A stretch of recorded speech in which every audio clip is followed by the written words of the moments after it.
嗨，大家好，我是坦平叔。今天是2025年8月25号。这一期咱们聊一聊河北孟村杀人案。我看今天这个热搜还有这个各大媒体都在报道河北沧州孟村杀人案。说到河北沧州我就不由自主的想起这个水浒这个水浒里面经常提到沧州我们看看这个潇湘晨报它是怎么报道的他说河北一女子去世疑与丈夫家暴有关，多方回应女子去世疑与丈夫家暴有关，警方已介入。是怎么回事呢？根据媒体报道8月22号清晨，也就是3天前这个受害人的父亲接到了嫌疑人的父亲的电话，称受害人刘某某，也就是死者在医院急诊。那么受害人的父亲赶到这个医院之后发现受害者面部呈青紫色有伤，腿部紫色，经 CT 检测脑部有出血、肿块，肺部受伤，腰部骨折，已没有任何生命迹象。这个受害者的父亲说说嫌疑人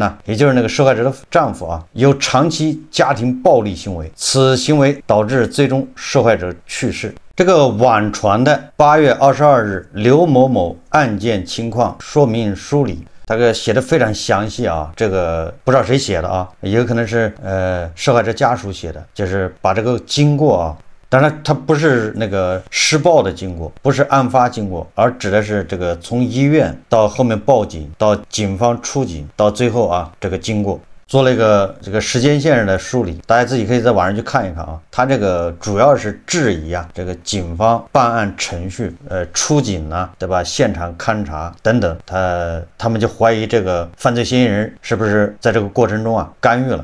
这个刑警队派出所出警，包括现场勘查，包括控制这个嫌疑人，这些都有这种叫拖延。那么既然你拖延的话，那是不是给犯罪嫌疑人时间让他们活动，给他们这个消灭证据的吧，毁坏现场提供方便。最后这个家属的诉求说因犯罪嫌疑人在孟村检察院工作，其父母在孟村关系众多，我方申请由沧州市刑警队调查此案件。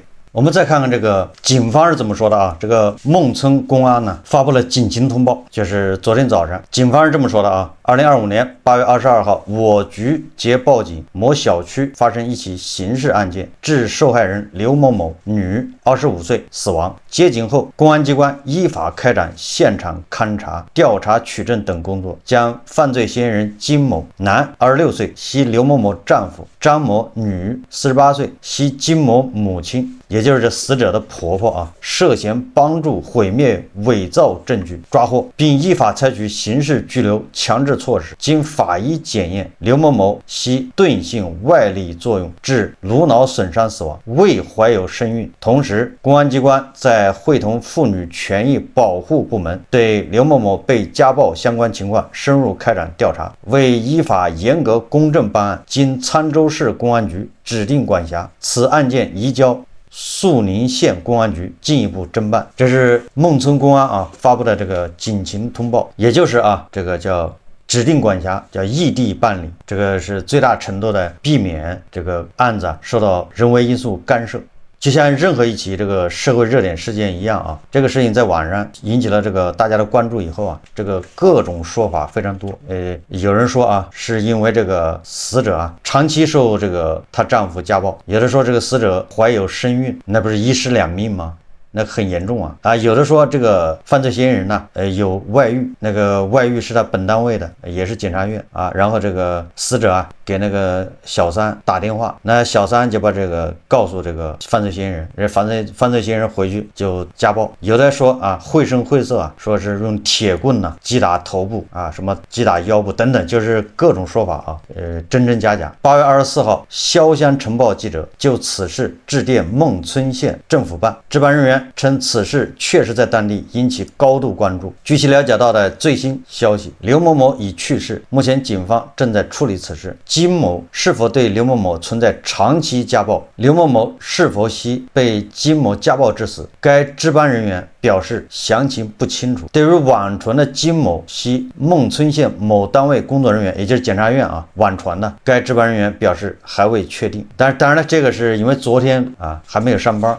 潇湘晨报记者就此事致电孟村县某单位，就是检察院。接听人员称自己只是在值班，要等到周一上班时间询问。而孟村县医院急诊科工作人员表示不便接受采访。孟村县妇联工作人员告诉潇湘晨报记者，此前没有接到过当事人反馈家暴情况。记者所述一事，警方已介入，妇联也会跟进了解情况。若采访，还要需致电孟村县宣传部。事发小区辖区社区工作人员告诉潇湘晨报记者说，之前没有反映过家暴情况，这个是突然发生的。这种刑事案件肯定是警方来调查，在警方通报没有来之前，咱们也不知道到底是什么，包括是不是被殴打致死，我们社区是没有权利去定责和定性的。这是潇湘晨报他的这个一个报道。当然他这个报道好多事情已经被更新了，也就是这个警方在这之后出了一个警情通报，把这个她丈夫还有她婆婆给这个控制起来，说明就基本上就是刑事案件了，要不然不会把这人给控制起来。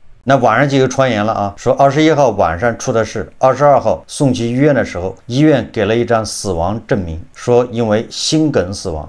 但女方家属这边不接受这个死亡证明。该知情人士称其在现场看到伤者鼻青脸肿，眼圈乌黑，身上能明显的看出新伤和旧伤。知情人士称，女方家属要求验尸，验完后说心出血、脑出血，还有多处骨折。目前是审理再做次尸检，还没出来具体报告。还有这个女方的同学也在网上爆料。但是不知道是不是真的是他同学在爆料说这个女方当年高考的时候是降分跟这个犯罪嫌疑人到一个学校，他们应该是高中的时候谈的恋爱，为了能到一个学校上学这个女方是降档报考了是什么石家庄一个什么学校然后又有这个女方的同学爆料说这个女方长期被家暴然后她刚开始还告诉父母，后来也就不告诉父母了，那意思是告诉了也没什么用总之这个河北孟村县杀人案就这么个事。我在想这个事情没有什么悬念就是只要警方秉公办案，这个很快就会水落石出也就是说即便这个从这个死者家属报警到出警到后来的把这个嫌疑人控制，这中间无论发生什么事情，他都没办法掩盖这个真相，因为这个事情比较简单。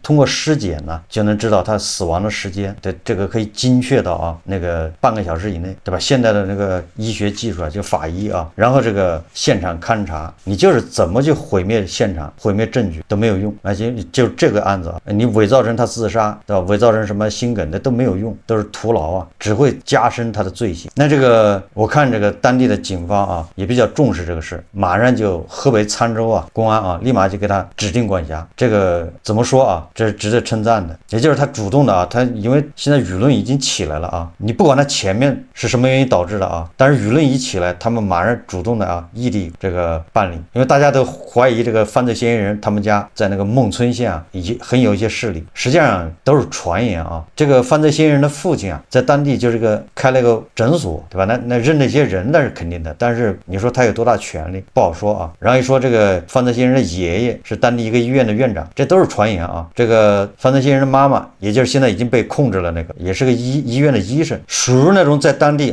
有点能量，但是能量也不大，是这种一个状况。就这个案子我想说的是什么呢？有网上很多人呢，他说这个不是家暴是故意杀人。这个故意杀人恐怕也够不上，故意杀人他也要有预谋，对吧？他有动机，你很难想象这个犯罪嫌疑人他是有预谋的把他老婆杀了，然后那他动机是什么呢？这个死者才25岁应该符合这个家暴致死这个特征，就是说这个叫激愤杀人。所以说来说去是家暴。说到家暴这个网上有一句名言这个家暴只有0次和无数次。我觉得这个说的有点极端0次和无数次稍微极端了一点。因为家暴，什么叫家暴呢？这个家暴的定义，对吧？这个也很难，对吧？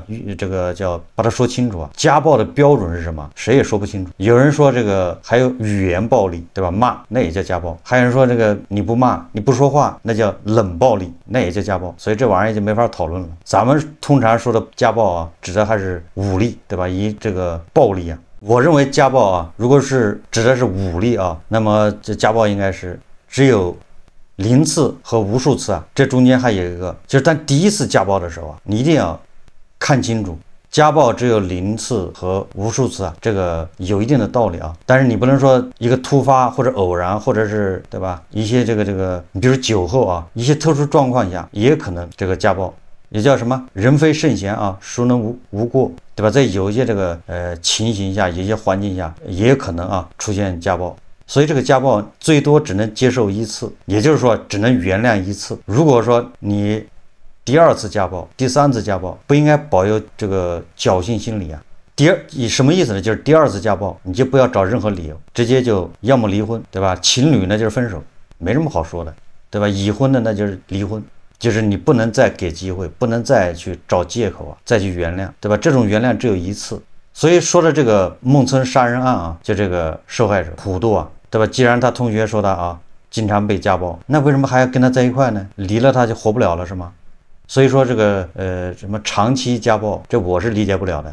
那你是叫斯德哥尔摩综合症是吗？胡一金老师对吧？加州老师他们有这个倾向啊，就是斯德哥尔摩综合症，就是额爹怎么揍他那都是好的，额爹怎么欺负他，怎么家暴没毛病啊，就是一个道理啊。就是你要知道，有的女孩或者有的男的他就是这样，他被打习惯了，一天不挨顿打，他感觉好像少点啥。可怜之人呢，必有其可恨之处。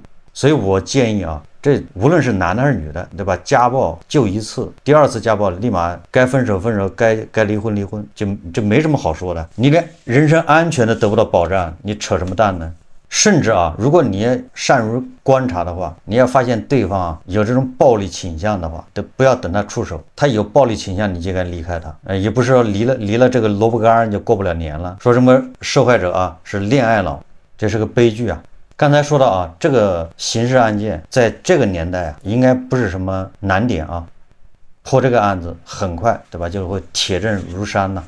但是啊，这个在过去不一定。这个让我想起30年前，这个我在以前节目说过啊，这个我的初中的同桌啊杀人案，他已经被枪毙了。我们俩是同桌，我后来上高中了，他学习不行，然后学校啊考虑到他爸的贡献，就是他爸啊也是个传奇人物吧。把他那儿子那个时候还有委培，叫委托培养吧，把他送到一个什么中专啊师范。等到我高中毕业上大学的时候，他师范毕业，然后就是因为他委培的嘛，就回到我们那个初中当老师。结果啊，他就跟一个初3的一个女孩，反正是这个就有了那个关系。我大概读大1的时候，他跟他当老师就是半年，然后把那女孩给杀了。杀了之后抛尸在一个棉花地里面，那个当地农民啊，对吧？这个拾棉花的时候发现了，然后就报警报案啊。那个时候不像现在啊。110，那时候报案先到大队去告诉村长村支书，对吧？村支书再去骑个自行车去镇上派出所，那时候还没电话呢，对吧？然后派出所再来人，那这案子怎么查？反正那个女生的身份知道啊，是那个学校的学生。那个刑警啊，他们就根据经验就推断出这应该是个情杀，或者是他们办案的方向是强奸，叫奸杀，反正跟这有关。所以说把我们那个初中啊，那个时候好像是14岁以上的还是15岁以上的男的统统的摸排一遍，有没有作案时间啊？就连给我们学校装修的2个农民工还是都被查了很长时间。然后这个案子就是查不下去，不了了之，就是因为技术手段有限。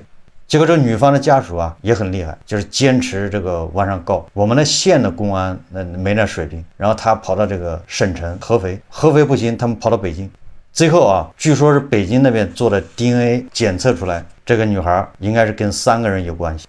但是因为上面施压呀，所以说他们最后把这案子就锁定了这么几个人，就是那个嫌疑人范围缩小了。有一天我那同学啊，在那个路边摊上吃早点，然后几个刑警啊就出现在他面前，把他一摁，说跟我们走一趟，他就知道了，然后这案子就破了。那个时候他爸爸已经去世了，是肺癌还是什么癌，从生病到死很快，好像就半年。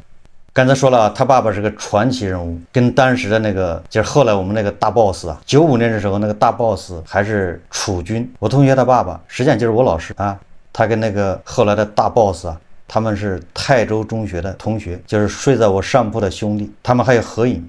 我同学家属啊拿着这个合影啊去北京找人去了，大家也知道找的是谁，结果据说啊得到一个答复，就是杀人偿命，谁也救不了，所以96年就枪毙了。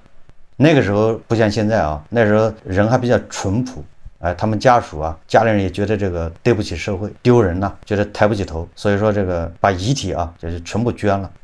说这个什么意思呢？你看啊，就在30年前，对吧？这个手段，对吧？这个技术这么不发达的情况下，而且在很有可能啊来自最高层的这个干涉的情况下，这个案子还是得到这个公正的处理。大 boss 啊，没有因为是他同学的孩子啊，这个弄个死缓，这完全可以啊，对吧？搞一个立功死缓，完了之后再立功减刑，不就出来了吗？大家还记得北京还有一个杀人犯，对吧？判了死刑，结果不停的立功，然后最后坐了10年牢出来了，这事本来就没了，对吧？结果这哥们又杀人，这是在网上对吧？一传开，大家一关注，最后发现干预这个案子的啊，都是些处级干部，就是他家属啊，天天找这个找那个，找看守所，找这个找那，立功，对吧？又是送钱，就这么死刑，最后变成无期，无期变成什么？变成坐几年牢出来了。如果他不杀人的话，不继续杀人，那他这事就过去了。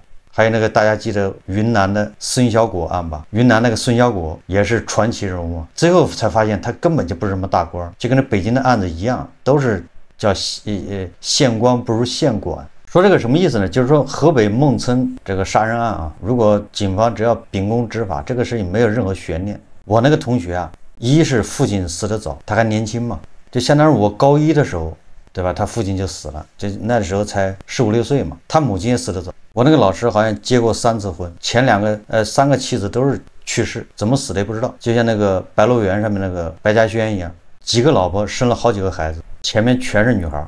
生到第6个的时候啊，才是个儿子，就是我那同学。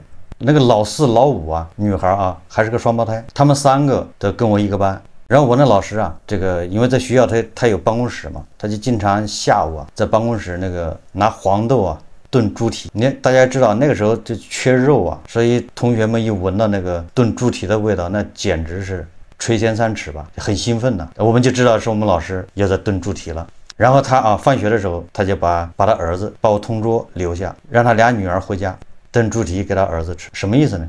就是从小太娇惯，对吧？再加上就我那老师他死得早，等他上那个中专的时候啊，已经没人管他了。最后啊，希望这个案子早点水落石出啊。当你遇到家暴的时候，第一次可以原谅，第2次啊不要有任何幻想。这个就是孟村杀人案告诉我们的。好，这期节目啊，咱们就聊到这里，感谢大家收看。如果喜欢我的节目，欢迎订阅、转发，也可以在下方留言评论，谢谢大家。